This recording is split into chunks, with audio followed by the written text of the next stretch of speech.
Hey guys, if you are serious about your job, then don't miss this video and watch it till the end. It doesn't matter which profile you belong to or which organization you belong to. This video gonna definitely help you.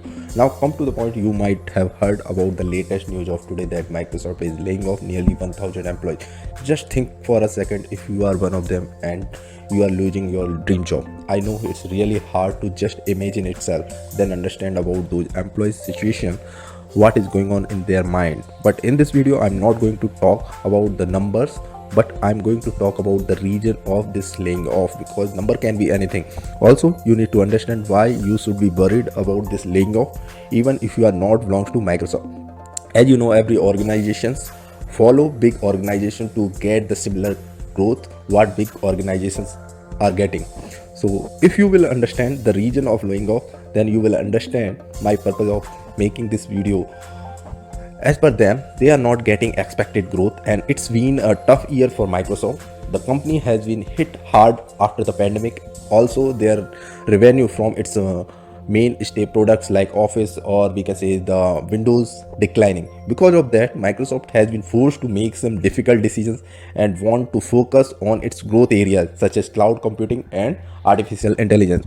Also, they are setting up an example for other organizations. So think, if we are also not working or related to these trending skill sets, then we can also face the similar situations. So now you understood the reason, but now we need to understand how we can cope up with this situation and learn these skill sets. I have made a list of few trending technologies that can help you in such situations. So the cloud computing, artificial intelligence, data analytics, data science, machine learning, DevOps, system designing, and many more. I'll share more videos related to latest technologies in coming days.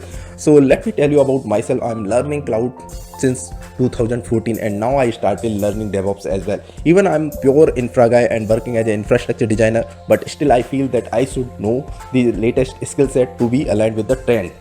If you want, then you can connect with me on Telegram as well. Search with @T3P Academy, and I'll share the roadmaps for these skill sets so it can help you to learn. Hope you find this video helpful and informative. Don't keep this information only with you, and try to share as much as possible with your friends, because it really hurts if you or your loved ones face such situation. Make them aware, make them encouraged to learn. That's the best gift you can give to them. Now see you guys in next video with more trending updates and learning material. Till then, goodbye and happy learning. See you in next video.